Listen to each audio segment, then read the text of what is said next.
Oke, bismillahirrahmanirrahim teman-teman. Assalamualaikum warahmatullahi wabarakatuh. Kita kembali lagi di video channel saya.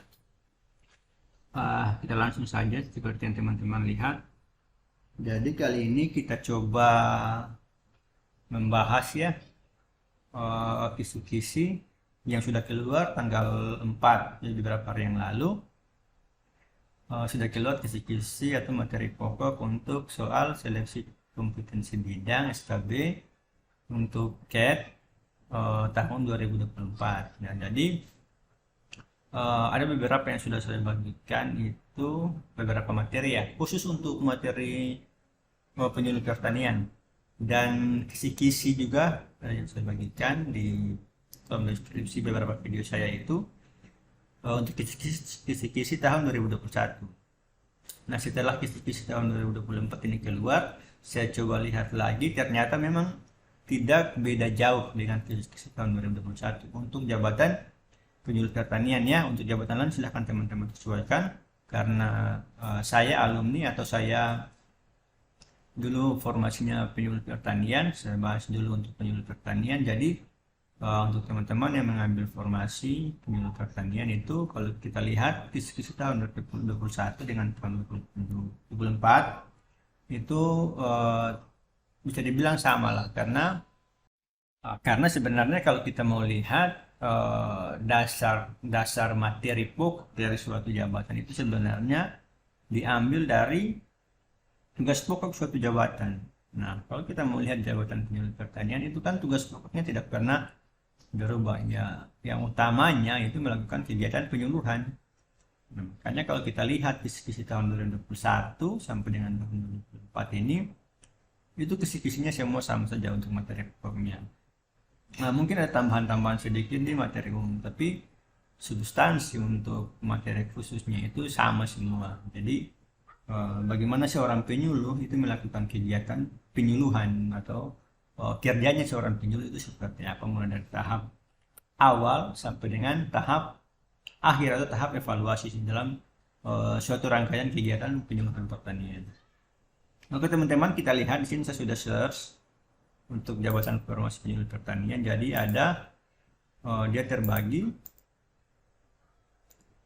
Nah, ini penyuluh pertanian ahli pertama dan terampil. Jadi teman-teman pasti sudah tahu lah yang pertama itu dengan terampil bedanya di mana ya.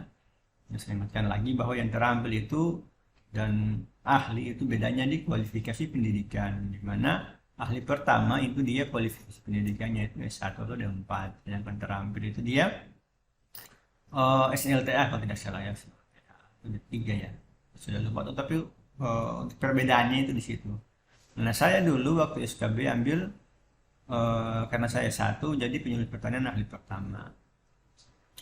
Nah, kalau teman-teman lihat di sini untuk kisi-kisi kompetensi umumnya itu dia berbicara tentang undang-undang, peraturan pemerintah, regulasi di bidang penyuluhan pertanian, kemudian ilmu-ilmu pertanian ya, secara umum, kemudian metodologi evaluasi, budaya pertanian, panen dan pasca panen, pengolahan pemasaran. Jadi kalau untuk materi umum ini sebenarnya yang sudah punya basic di bidang pertanian itu pasti tidak familiar lagi. Mungkin teman-teman hanya bisa mereview lagi beberapa pelajaran yang sudah teman-teman dapat, tapi untuk yang basicnya seorang sarjana pertanian atau lebih ke bagian agronomi atau yang mempunyai jurusan di budidaya itu pasti tidak lagi familiar, sudah familiar dengan budidaya pertanian ini atau ilmu pertanian. Kemudian ada panen juga atau dalam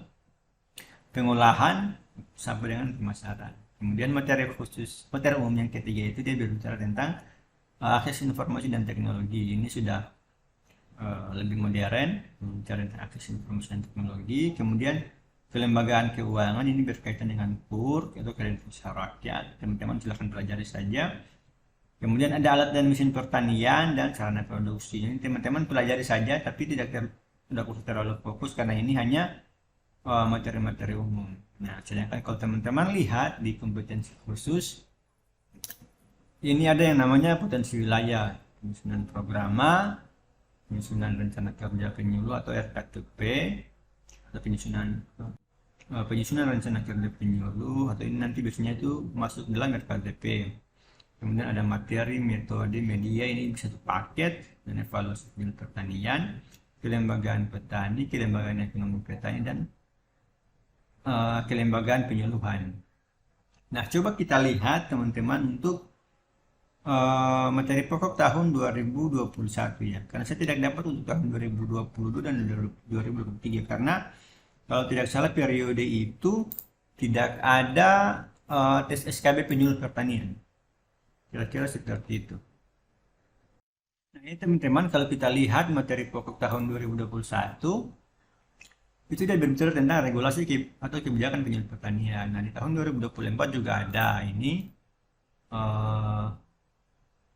regulasi di bidang penyuluhan pertanian, kan sama saja.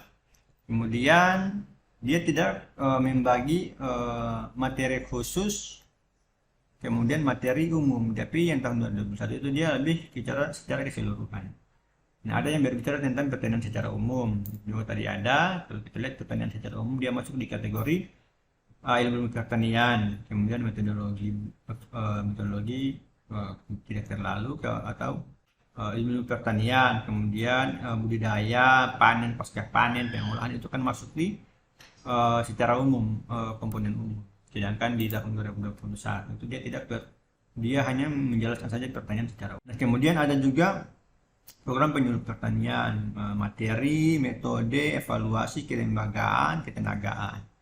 Nah, kalau di tahun 2024 dia masukkan itu di bagian kompetensi khusus. Ada namanya program tadi, atau program itu ada. Kemudian materi, metode, media, kelembagaan, ekonomi, kelembagaan penyuluh.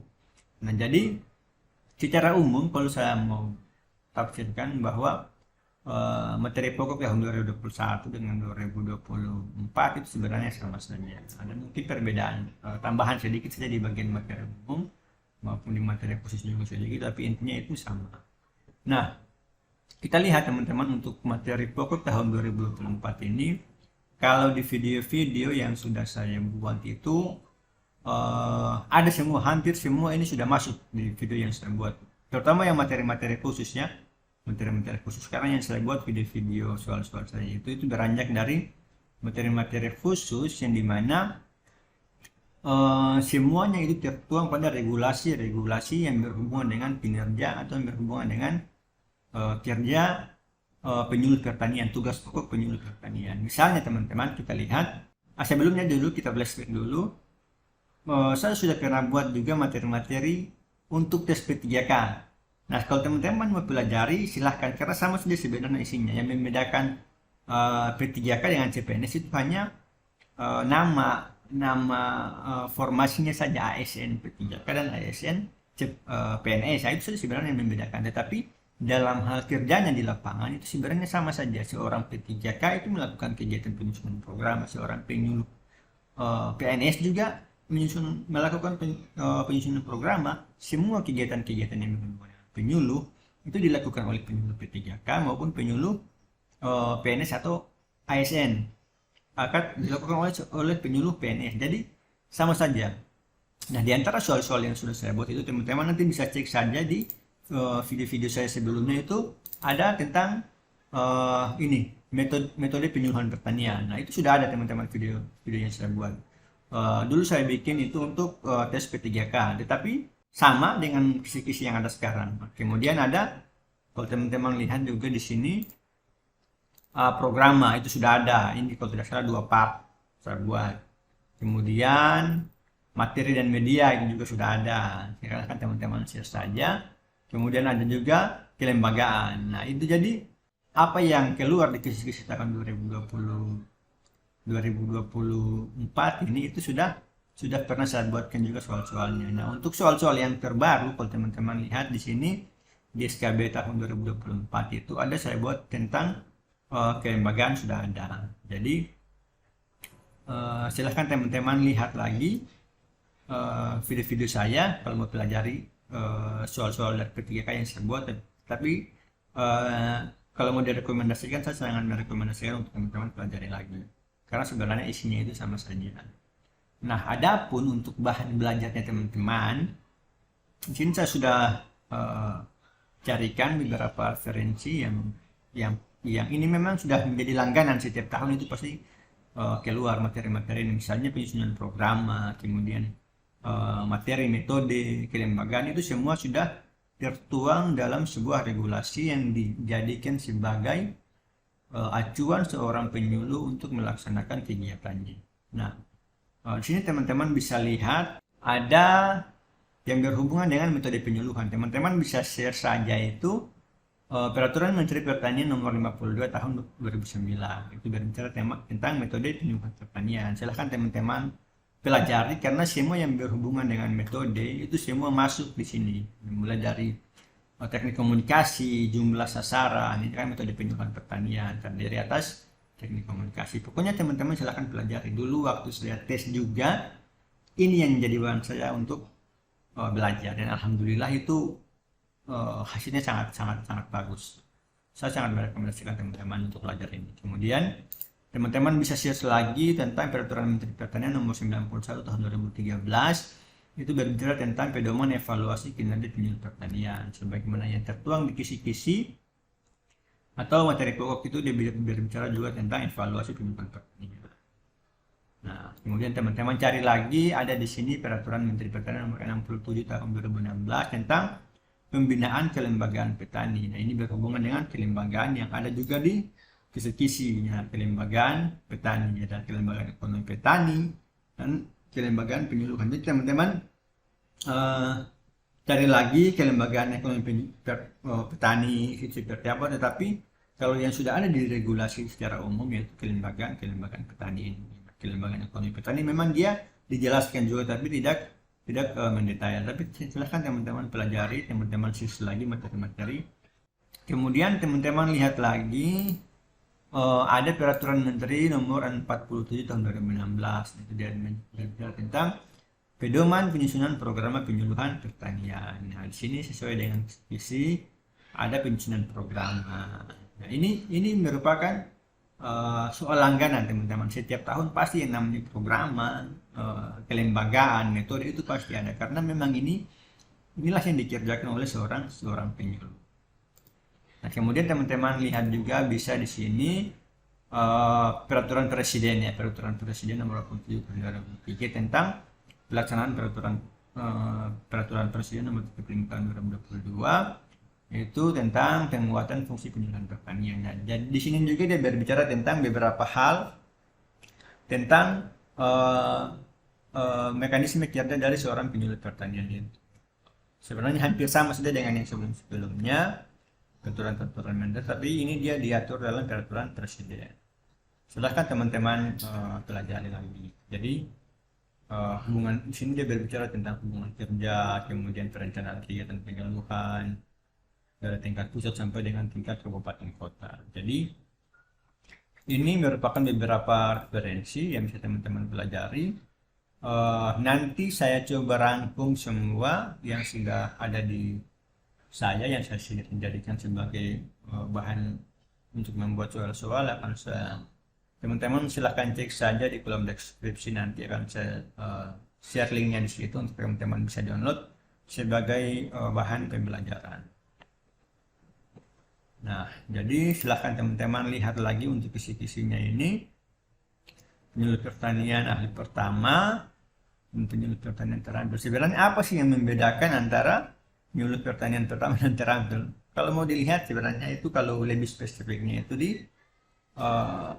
bahasa kasarnya itu, kalau yang ahli itu sudah berbicara tentang analisis, dia sudah menganalisis suatu permasalahan. Sedangkan terampil itu dia tidak sampai di tahap analisis dalam suatu pelaksanaan kerjanya. Tetapi kalau teman-teman lihat lagi di materi pokoknya ini sebenarnya dia sama saja. Silahkan teman-teman pelajari yang terampil maupun ahli itu kisi-kisinya kalau dilihat sama, berarti soalnya juga tidak akan berbeda jauh. Tapi mungkin yang lebih spesifik itu teman-teman bisa lihat nanti di regulasinya itu tugas seorang penyuluh terampil itu seperti apa. Ada beberapa poin yang berhubungan dengan jabatan penyuluh terampil. Begitu juga dengan jabatan penyuluh ahli pertama. Memang dalam pelaksanaan kerjanya itu mempunyai butir-butir kegiatan yang berbeda, tetapi dalam hal kegiatan awal persiapan itu semua sama saja. Jadi silahkan teman-teman pelajari mulai dari undang-undang, peraturan pemerintah sampai dengan materi-materi khusus yang berhubungan dengan penyuluh pertanian ini. Nah, begitu juga untuk teman-teman yang mengambil formasi lain, kurang lebih seperti itulah gambaran bagi teman-teman yang ingin belajar lanjut untuk seleksi kompetensi bidang, terutama bagi teman-teman yang baru tes ya. Yang baru tes biasanya itu masih bertanya-tanya dari mana kita mau ambil materi untuk belajar SKB ini. Nah, kurang lebih dari sinilah teman-teman bisa lihat untuk jabatan-jabatan lain. Silahkan dicari, kalaupun belum tahu, silahkan teman-teman cari. Yang utama itu dari regulasi, karena kalau kita di pemerintahan itu melaksanakan sesuatu, tugasnya kita itu berdasarkan regulasi atau peraturan pemerintah. Oke teman-teman, mungkin itu saja informasi yang bisa saya dapat sampaikan. Semoga bisa membantu ya teman-teman, bisa membantu belajarnya.